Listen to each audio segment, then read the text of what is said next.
Hello, I'm Dave and this is Logan, out once again for a walk in the countryside. Thanks for joining us. Now today we're at the pretty village of Graffham in West Sussex. It's located about halfway between Midhurst and Petworth, nestled on the northern side of the South Downs. It's about 5 miles by car from Petworth in the north and 14 miles by car from Chichester in the south. We're in the South Downs National Park. And we're going to be doing a roughly 5-mile circular walk from Graffham up and along the South Downs, back down into the village of Heyshott and then returning to Graffham. And we'll be seeing a couple of churches, a pub and locations of at least 3 others, a nature reserve and some really pretty countryside views. Now I'm filming at the end of May. The sun is out, there's a fair bit of cloud, but fingers crossed we're going to be dry. It should be perfect conditions for a walk, so do come along with us. Now, I have a little bit of a connection with Graffham in that I was lucky enough to be brought up in the village many decades ago. As far as the walk's concerned though, we're not going to see too much of the village itself because we're going to start at the southern end just by the church, which is just behind me here, and we're going to head up the downs straight away. So let's have a look at the church. It's St Giles Church, and there was probably a wooden Saxon building here. There was one mentioned in the Domesday Book, but the current church originates from the 12th century, and it comprises of a nave, a chancel, vestry to the north, a south chapel and west tower with a broach shingle spire. The 2 westernmost arches of the nave arcade are 12th century, but the remainder of the church was rebuilt in 1875. The tower was added in 1887 and the spire added in 1889. Let's have a little look inside. Okay, in we go. Now I have found the light switch, so fingers crossed it should be fairly good in here. The first thing we'll look at is the font, and just panning around a beautiful stained glass window right at the far end there. That really is splendid. And a magnificent wooden panelling on the ceiling there, and quite a picturesque organ as well, with some interesting markings. It's a beautiful church, it really is. And then just making our way onto the right hand side, there's looks like a chapel on the southern side with another terrific stained glass window. Just panning back to have a look at the western side. You can see the sallies of the bells to the tower up there. Okay, well, we're now going to start our ascent of the South Downs from the northern side. So I've made my way up from the church. Just before we start on the track, just to the left of me are some very impressive gates. It's the entrance to Lavington Park, and down there is what was Lavington House, built in 1790, 1794 on the site of a former 16th century house. It's now a school, Seaford College. The actual school was founded in 1884 at Seaford in East Sussex and moved to Lavington Park in 1946. And the building just here by the gates is the West Lodge, built in 1903. Well, a little pit stop, even though we haven't even started on the steep bit yet, but good excuse to admire the view looking to the north. Really is beautiful scenery here, and I can just make out in the distance Petworth and the top of the Petworth church, and then bearing round you can see that's part of the Lavington stud set up there. Well, I think I mentioned right at the beginning that I had a bit of a connection with Graffham, and I was still living here up until my sort of mid-20s. Now, believe it or not, looking at this athletic body now, I was quite a reasonable 400-metre runner, and my dad, he was a dentist in Petworth, and one of his patients was the Reverend Johnston, who was the headmaster of Seaford College. Anyway, to cut a long story short, it was through that connection that I was able to use all the facilities at Seaford College, including their athletics track, which was quite a bizarre track, in that it was built around a couple of hockey pitches. So unlike most tracks that are 400 metres round, this one was it was a cinder track, but it was about 450 metres, probably even more. I looked at it on Google Map the other day, and it looks as though most of it's been sort of removed or built over, but lovely memories.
We've made it to the top. The good news is I think that's all the climbing over for today. It's either on the flat or downhill from now on. I hope. It wasn't too bad actually coming up. There's a fairly wide track, and it wasn't actually long in distance. So we're on top of the Downs now. We're just about to rejoin an old friend of ours, the South Downs Way. We've met that a few times in previous walks. The full route, of course, is 100 miles from Winchester in the west to Eastbourne in the east. We're going to start heading west now, but before I do, I just want to show you, probably just see behind me, this is looking to the east. Well, the landscape's changed quite a bit up here since I was a nipper. When I used to come up here, this was all just grass. It was actually used as gallops for a racing yard. Westerlands, which is down below in the valley. Florence Nagel trained there in the 1950s and 1960s, and then a chap called Nigel Wackley in the 1970s. But I think it was about late 1970s it was ploughed up, and now it's all farmland, I guess wheat, that sort of thing. Well, it really is quite peaceful along here. As well as the South Downs Way, it's also part of the West Sussex Literary Trail, which is a 55-mile long distance path established in 2007. I think it runs from Horsham to Chichester, basically connecting literary connections, I believe. And also along here, either side, there's little bits of land that are looked after by the Graffham Down Trust. It was a trust formed in 1983, and they've got 6 reserve sites covering about 31 hectares. And basically the objectives are to preserve and protect areas of open downland with woodland, trees and scrub, and also to preserve, enhance and reintroduce species of flora and wildlife which have been indigenous to Graffham. I think their website is graffhamdowntrust.co.uk. A little information board telling us a bit more about the Graffham Down reserves. Handy little map here so you can see where we've been. So there's the church. So we've made our way up to the top of the ridge of the South Downs Way, and we're making our way along, so we're here, and these are the reserves either side, but we've got quite a bit of walking to do along here.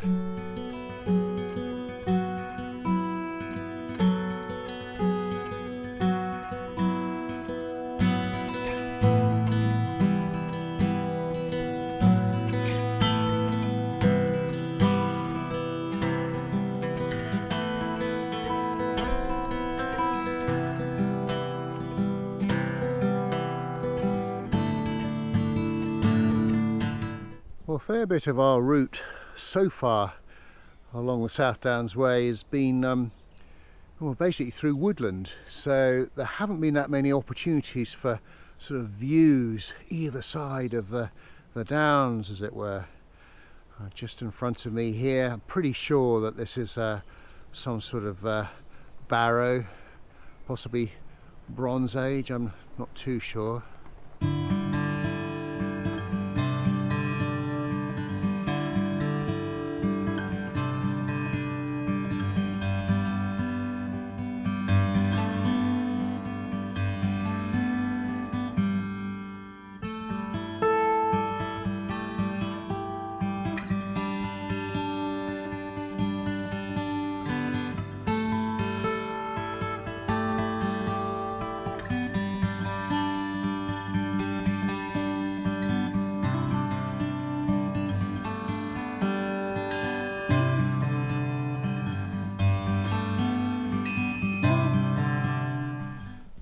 Just on the top here, just a few more Bronze Age barrows, just a series of them. And then just over to the left there's looks like I'm presuming that's a deer platform. Well folks, this is an important part of the walk if you're going to be doing this after seeing the video. This is as far west as we're going to go on the South Downs Way. I'm now going to start heading northwards towards Heyshott. And there's a sign here that tells me that the Unicorn Inn is only 20 minutes walk away and it's downhill. Well, it's quite atmospheric coming down here. This must be an old ancient track of some variety, looking at the steep sides. And there's wild garlic beginning to come through now. Just a little bit of a smell, I think. Probably get more of a smell later on in the year, but I should imagine, yes, this is north facing, so it gets a lot of shade, I should think. Well, we've just come into the pretty village of Heyshott, and this is our little reception committee. Aren't you a sweetie? And you over there? Ah. Spring is still here, aren't they lovely? Okay, well, let's have a little wander through Heyshott village itself. Just behind me here is the Unicorn Inn, the only remaining pub in the village, a licence first granted in 1839.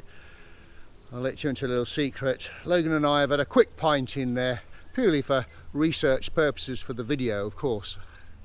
And just opposite the Unicorn is the sort of village green, and they have a huge bonfire and fireworks here every year, normally held on the nearest Saturday to November the 5th, and it's been going since the 1950s, and I remember as a nipper coming here, and it's quite an occasion. They have a torch procession that goes through the village.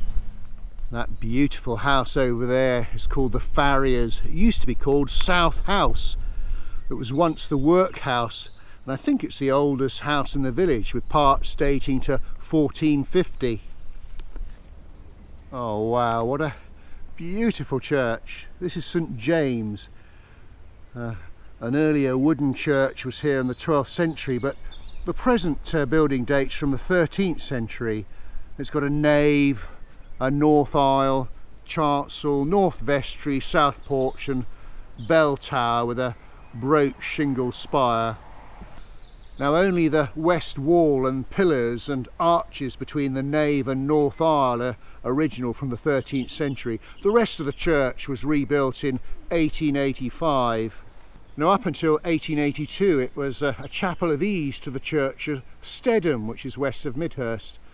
Indeed, I believe they used to cart coffins from Heyshott to be buried at Stedham. let's have a look inside. Okie doke. I have found the lights. And there's the font and the organ. The north aisle is through there, and just panning round to the pulpit, and there's the altar ahead. There's a very beautiful window there, and if I just pan round, there's a window here. This looks as though it's probably relates to the First World War. A beautiful stained glass window. But yeah, what a delightful church.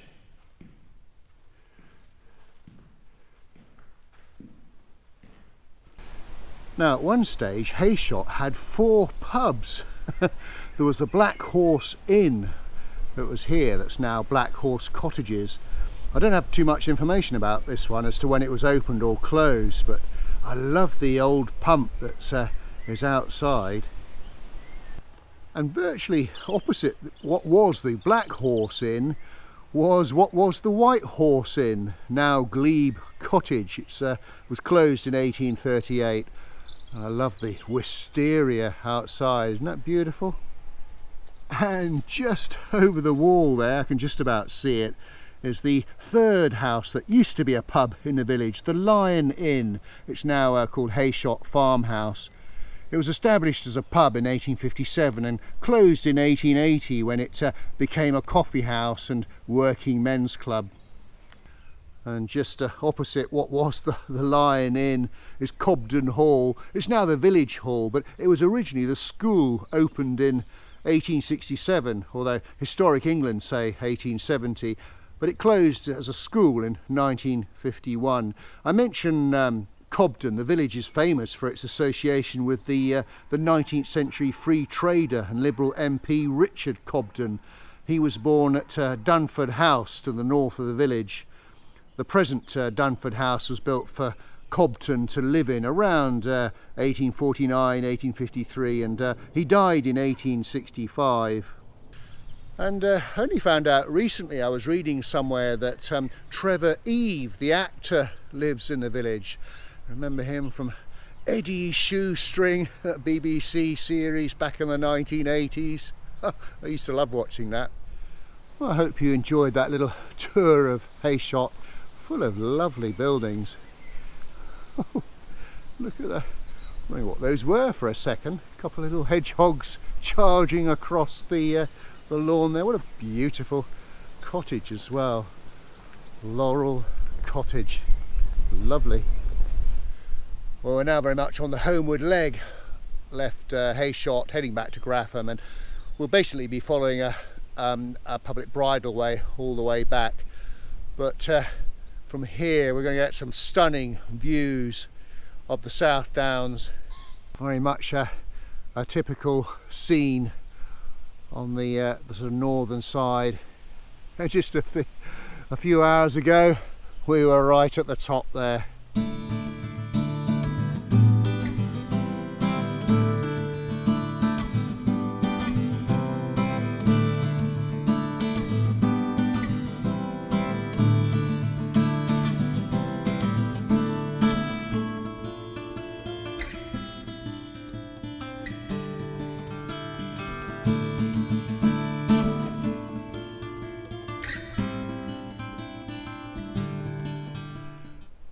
Pit stop for a view.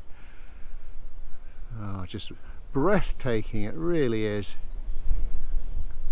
You just sort of find yourself just stopping and standing still for 4 or 5 minutes with just the sound of the wind, and that's it. Just so peaceful. Really is quite relaxing.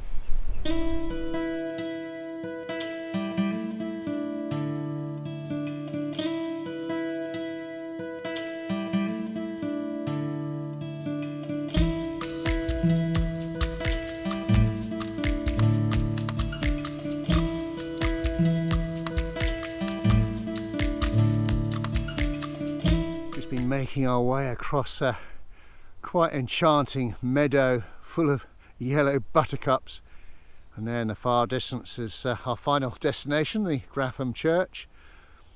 And then just over to my left, I think this is Hayland Farm, which is a wedding venue. There were quite a few farms and settlements at the foot of the downs here, often where springs used to appear, providing a good water supply. Now we're just coming through, I'm never sure if it's Tangent's or Tagent's farm, but this is the barn that's very much a classic Sussex timber frame barn. It was derelict, but after a lot of refurbishment that took many years, I believe it's now a holiday let. Now coming back into Graffham, we're really going to see the top half of it towards the southern end before we head back to the church. But this is always one of my favourite cottages, Ladywell Cottage. Beautiful, the roses outside, and there's something always fascinating about this place, because right next to the cottage is this little building. It looks like a little chapel, and indeed back in the 1800s there was a chap, James Bridger, that lived here. He was a bit of a non-conformist. He basically couldn't be bothered to walk the 800 yards or so up the road to the church, so he built his own little chapel. I'm nearly back at the church at Graffham at the end of the walk, and just before we finish, I thought we'd have one final view north behind me here, looking towards Blackdown Hill. And what a beautiful sight it is too, as the sun starts to go down in the west.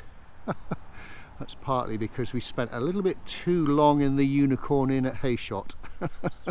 Well folks, we've come to the end of our walk. We hope you enjoyed it. If you did, please do give us a thumbs up and a like, and do leave a comment, and do check out our Facebook page, Dave's Countryside Walks. We thought we'd do the end scene here at the Unicorn Inn at Heyshott. It's a very dog friendly pub. In fact, the lady behind the bar has got some treats for Logan, and Daddy's got his pint.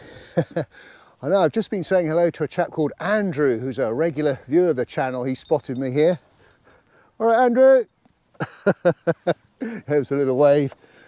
So if you're watching this, do leave a comment, Andrew. Lovely to have met you. So until we meet again, folks, thanks for watching, and cheerio.